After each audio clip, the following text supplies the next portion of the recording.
नगर थाना क्षेत्र में गोली मारकर जख्मी करने का रघु टोला के पास का एक प्रकरण आया था। उस घटनाक्रम में जब डिटेल्ड पूछताछ हुई है जख्मी से, तो जख्मी का आपराधिक इतिहास भी आया है। पहले डकैती की योजना बनाते समय लोग पकड़े गए थे मुफस्सिल थाना क्षेत्र से, और उन लोगों की तलाश दीघा थाना क्षेत्र के भी कुछ घटनाओं में हो रही है। तो उस व्यक्ति के आपराधिक इतिहास के ही आधार पर, पूछताछ के आधार पर अविलंब छापामारी हुई थी। तो उसमें राम स्नेह, जिसके ऊपर 3 आपराधिक मुकदमे पहले से दर्ज हैं, उनको भी हथियार के साथ में गिरफ्तार किया गया था। और घटनाक्रम में इस बात का भी खुलासा हुआ कि ये अपराधकर्मी किसी योजना के तहत में वहाँ पे बैठे थे, और इसी दौरान इन लोगों के आपस में ही कुछ बातचीत के क्रम में वो गोली फायरिंग हुई, जिसको एक्सीडेंटल आप कह सकते हैं। इसकी तहकीकात अभी निरंतर जारी है। 9/10 को एक व्यक्ति जो कि छोटा छोटा आइटम गांव में घूम के और फेरी का काम करके बिक्री करते थे, जिसमें कि कुछ चांदी के आइटम भी देते थे।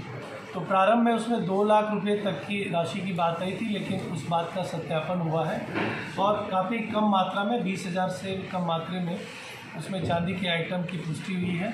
इसमें 2 व्यक्तियों की अभी तक गिरफ्तारी होगी जो घटना में शामिल है, और ये तकनीक के आधार पर अनुसंधान हुआ है। इसमें 2 और लोगों की गिरफ्तारी के लिए पुलिस का प्रयास अनुमंडल पुलिस पदाधिकारी के नेतृत्व में चल रहा है।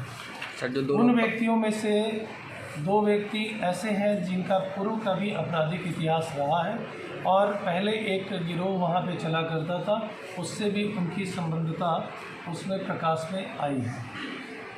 4 को लेके हम लोग गेसिंग और जुए के अड्डे पर निरंतर छापामारी कर रहे हैं। तो इस सप्ताह भी आरा नगर थाना क्षेत्र में आज सुबह में विशेष सूचना पर एक छापामारी दल गठित करके भेजा गया, जिसमें कुल 10 व्यक्तियों की गिरफ्तारी सुनिश्चित है। और इसके साथ में 7 मोटरसाइकिल और कैलकुलेटर, जुआ खेलने वाले कैश मेमो, जुआ खेलने वाले कार्डबोर्ड्स और नगद खेलने का ताश, और इसके अतिरिक्त अन्य आइटम पैसे के साथ में बरामद किए हुए हैं।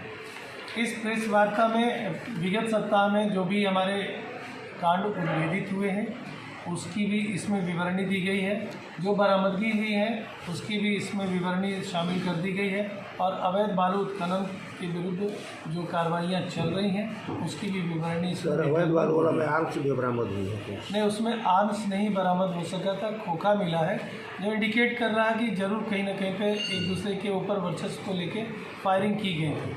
और जो लोग पकड़े गए थे उनका संबंध पहले सत्येंद्र पांडे गिरोह से आया है। थाना में एक साइड पकड़ा गया है जो फर्जी बिल्डिंग सेक्टर। हाँ, ये कल वो जानकारी जो मिली थी, तो उसमें निगरानी के एक अधिकारी के रूप में अपनी पहचान बता के किसी से भया दोहन करने की कोशिश की थी, और उसके पास से जो डॉक्यूमेंट मिले थे उस पर प्राथमिकी दर्ज करके हमारे अनुमंडल पुलिस पदाधिकारी जगदीशपुर, जिनको निगरानी के केस और कार्यों को लेकर जो अनुभव प्राप्त है, हम लोगों ने उनकी स्किल का इस्तेमाल किया, और उनकी जांच पड़ताल के बाद आया कि वो व्यक्ति पूरी तरह से जालसाजी का कार्य कर रहे थे और किसी व्यक्ति को भया दोहन करके उससे अर्जित करना चाह रहे थे धन। तो उन पर प्राथमिकी दर्ज करके उनको जेल भेजा गया। कितने दिनों से सर वो ये काम कर रहा है? अभी इसकी तहकीकात, जो डॉक्यूमेंट्स मिले हैं उसको वेरीफाई। उधर बोल रहे हैं कोई हल्ला नहीं करेगा, उसको मना करो।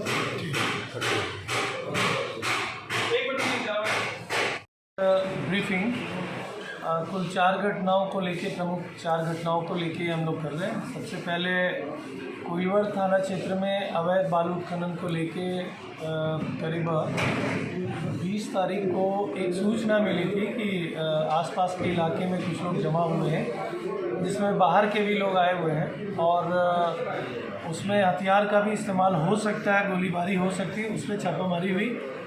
इसमें एक 4 पहिया वाहन, एक 2 पहिया वाहन 2, और कुछ वहाँ से खोखा भी बरामद हुआ, जिसमें कि फायरिंग होने की पुष्टि हुई थी।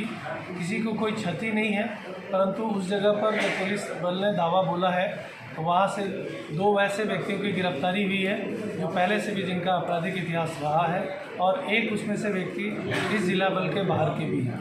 जो इस बात को इंगित कर रहा है कि वहाँ पे वर्चस्व को लेके इस बीच में लोगों ने प्रयास किया था, जिस पर कि पुलिस की दबिश हुई है और अभी फ़िलहाल स्थिति वहाँ पे नियंत्रण में है। कितना खोखा बरामद हुआ था सर? इसमें